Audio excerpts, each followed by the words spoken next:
Okay. Councilwoman Brown. Yes, thank you, Mr. President. So let's take the remarks shared by Councilman Jones as the backdrop and backstory for my additional remarks around how we fund our Philadelphia public schools. According to the Pennsylvania Constitution, it is the state's responsibility to, and I quote, provide for the maintenance and support of a thorough and efficient system of public education to serve the needs of the Commonwealth, end quote. In fact, it is the only service mandated by our Constitution. Why is it that we find ourselves experiencing another deja vu, searching to fill a hole in our school district budget, waiting once again to see who will go first, the state or the city of Philadelphia? We're told that the only way that the Corbett administration will think we are serious about getting our financial house in order is if City Council steps up to the plate first with meaningful action. Let the record reflect. 3 years in a row, we have done just that, and then asked Philadelphia's taxpayers to help us close the gap. These are unpopular decisions that have been made because we all felt it was the right thing to do. We then look back to the Corbett administration, who has been silent at best and shrugged their shoulders at worst at our request for additional aid. I applaud you, Council President, for asking, and I would say directing, School Reform Commissioner President Pedro Ramos to join you and members of Council to make a case for needed funding. The direct question was important. This year, it is clear that the shared sacrifice approach will be essential to filling a budget gap that will only restore basic education to our district's 140,000 students. I continue to be troubled by the notion that the school district is, and I quote, so far gone, and that it is, quote, a lost cause. I do disagree with the belief that we are throwing good money after bad. That simply is not true. So let's consider some myths. The graduation rate is hopelessly low, as reported. That's false. In 2002, 44% of the young people graduated, and in 2012, it's 64%. Improvement. Teacher salaries are too high. That's false. Starting salaries for teachers in Philadelphia public schools are about $30,000 a year, significantly less than the average annual salary of $34,000 for teachers in suburban school districts. The central office spending is out of control. That's false. Central office has been cut dramatically and now accounts for only 3% of the total budget. In 2011, there were 762 filled positions, and today there are 433 filled positions from the operating budget.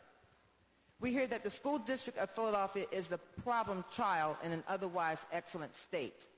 That's false. School districts across Pennsylvania are hurting. We have Chester Upland, York, Harrisburg have been declared financially distressed, and experts predict more schools to fall in this category.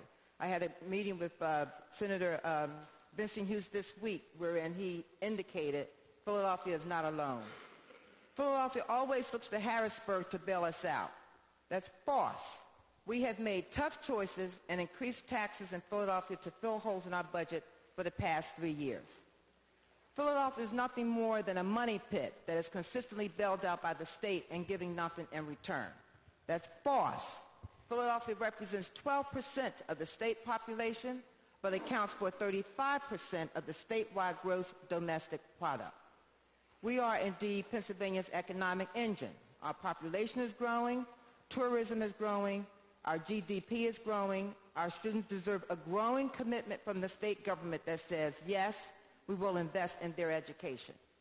So I pose a question or questions to the members of the Corbett administration.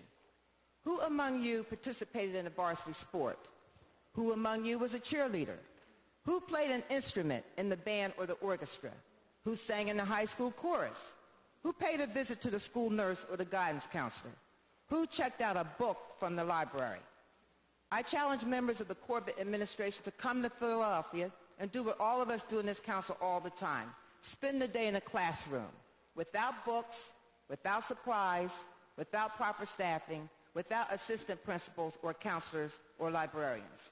Let's invite Governor Corbett to come shadow a student who has no art or music class to look forward to, no after-school sport to play. Librarians, school nurses, school counselors are not luxury items. Dr. Haidt said it best during his testimony, and I quote, "A $304 million shortfall presents cold, harsh scenarios. Schools with no assistant principals or AAs, no guidance counselors, no librarians, no music teachers, no school-based instructional aides, no athletics, no extracurricular activities, no summer programming." He further went on to remark, "If this budget scenario comes to pass, then the activities that enrich their talents, interests, and lives would disappear, and there will be fewer adults to help them navigate their childhood years into an eye towards the future."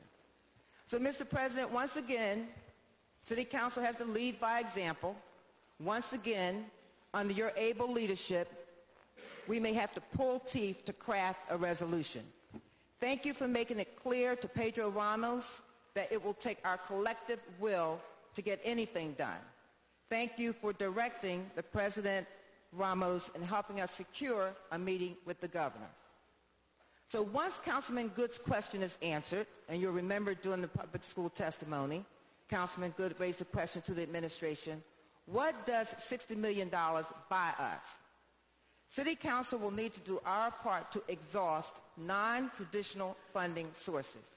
We should closely consider Councilwoman Maria Quinones-Sanchez's use and occupancy proposal. We should closely review the proposal percolating to increase the liquor by the drink tax.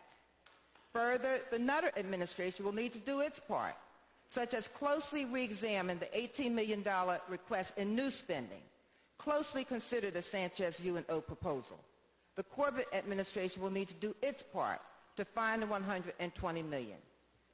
Further, as Senator Anthony Hardy Williams stated in a recent editorial, and I quote, "The respective corners, be it City Hall, Union Halls, Harrisburg, we will all bear responsibility if the district goes belly up." Therefore, while it remains unclear at this hour precisely where the local funding will come from, I do remain encouraged by your leadership and your willingness to keep the door open for, now I quote you, coming up with non-traditional revenue sources for the school district. In closing, at the end of the day, it doesn't matter. It will not matter whose fault it is. When it comes to the school district of Philadelphia, we as elected officials will not be absolved of our duties because of mistakes or poor judgments or misjudgments or silence or benign leadership of others. Mr. President, I believe that we are duty-bound. It is our job to face the obstacle as we have done in the past 3 consecutive years, tackle the challenge as we have done in the past 3 consecutive years, and been very, very successful in crafting an acceptable funding formula solution. A solution, Mr. President, that will have to be built with shared sacrifice. I thank you, Mr. President.